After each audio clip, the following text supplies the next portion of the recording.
Boa tarde a todas e todos, aos vereadores e à comunidade que aqui se faz presente.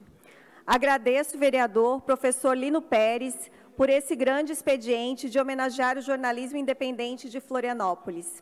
Em meio a tantos ataques, desprestígio e censura sofridos nos últimos meses e nesta semana, neste dia ressaltamos a importância da pluralidade de vozes nos meios de comunicação.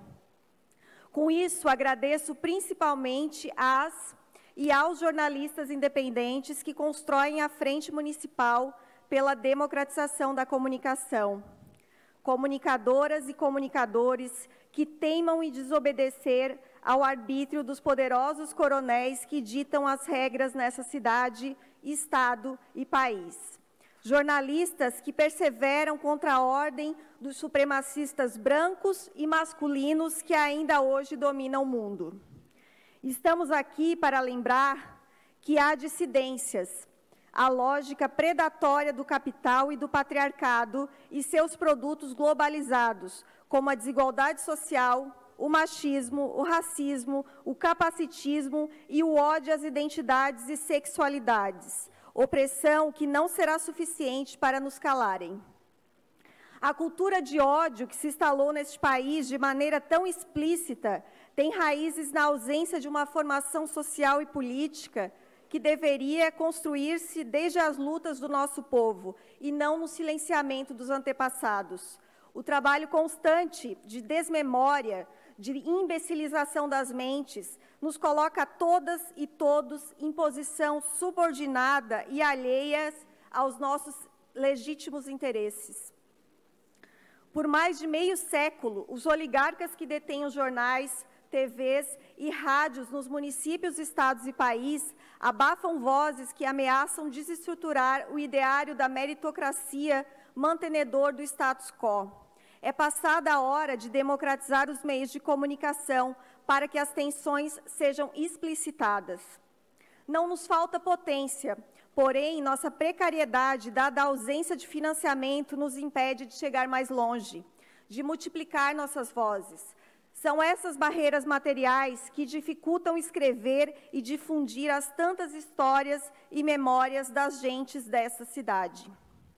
É fundamental distribuir os recursos do Estado, que de forma acrítica, por rotina e expediente, são destinados aos veículos tradicionais. Um jornalismo que, via de regra, qualifica e performatiza na falácia da imparcialidade e neutralidade, enquanto sabemos quais vozes pretendem privilegiar. Ora, o que caracteriza o jornalismo profissional? Segundo a presidenta da FENAGE, Maria José Braga, é a remuneração das trabalhadoras e trabalhadores desse ofício.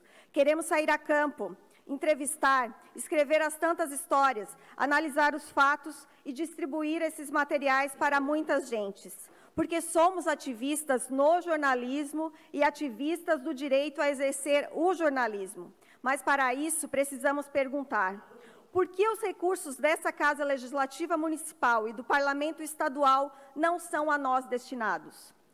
Não são distribuídos de forma equânime para aquelas e aqueles que gestam a sobrevivência do jornalismo comprometido, pautados no contraponto à lógica comercial e do lucro, lógica essa forjada pela trajetória de um jornalismo industrial nos marcos do sistema capitalista.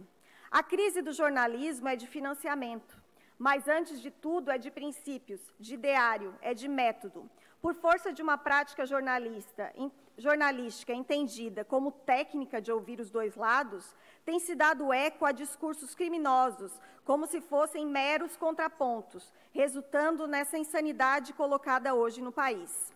Nesta semana, mais uma vez, o ofício das e dos jornalistas sofreu com os ataques do presidente da República. O trocadilho de cunho sexual e toda a ofensiva de suas milícias virtuais, dirigidas à jornalista Patrícia Campos Melo, da Folha de São Paulo, é um ataque direto a todas nós mulheres jornalistas, mas não deixa de ser um ataque frontal ao conjunto de jornalistas, homens e mulheres, e a toda a sociedade brasileira. Cabe ressaltar, a partir desse episódio, que nós, mulheres jornalistas, temos sido, nos últimos tempos, a principal resistência dentro do campo profissional, recuperando um dos fundamentais e também antigos sentidos da profissão, que é a capacidade crítica de enfrentar os tiranos e a defesa intransigente dos direitos humanos, perfurando uma bolha apática de conivências que muito se reflete na crise que o jornalismo vem enfrentando.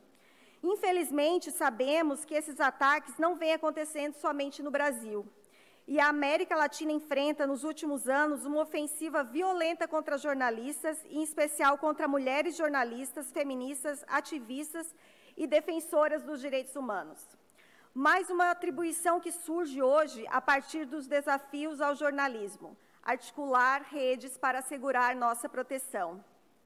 Ameaças constantes que resultam no aumento de assassinatos de jornalistas têm sido uma prática de grupo anti-direitos reforçadas pelo poder que as milícias têm acumulado em diversos territórios dos países latino-americanos.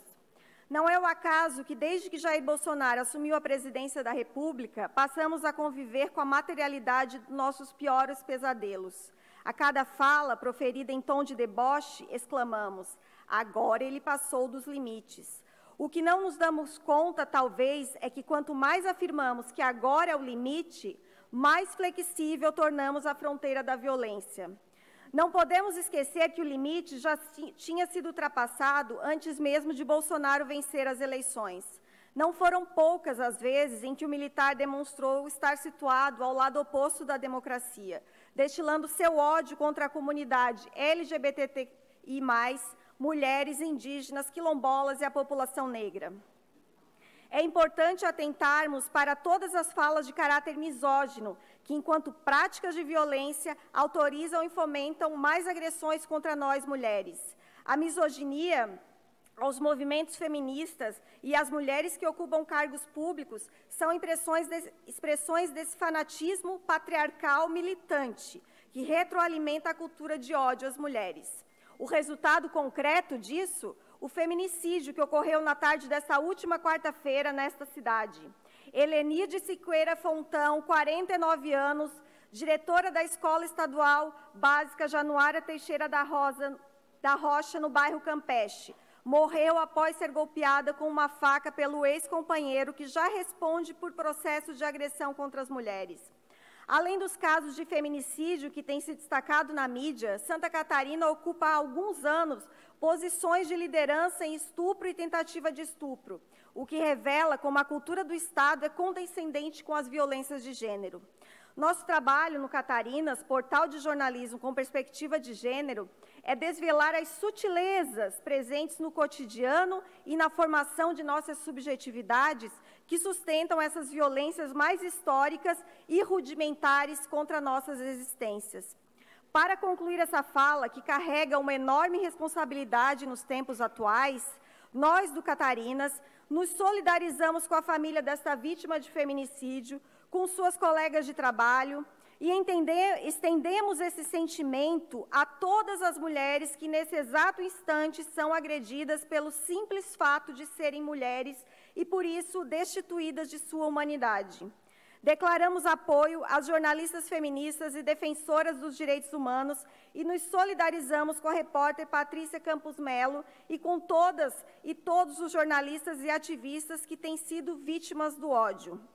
Profissionais que têm se empenhado em não naturalizar a violência contida nos discursos de Bolsonaro e seus apoiadores, refletida também em seus atos e em seu projeto de destruição do país e do povo. É erro pensar que somos poucas ou poucos, preocupadas em construir uma narrativa anti-hegemônica. A cada dia somos muitas e muitos que, de maneira coletiva e em rede, nos movemos na contramão das fake news e na luta por uma democracia de fato e de direito, só possível com a edificação do poder popular. Teorias e práticas atentas a desestabilizar verdades legitimadas sob violências são nossa maior potência. Por isso, governos autoritários não nos querem por perto e não estaremos mesmo. Nosso lugar é do outro lado da trincheira. Obrigada.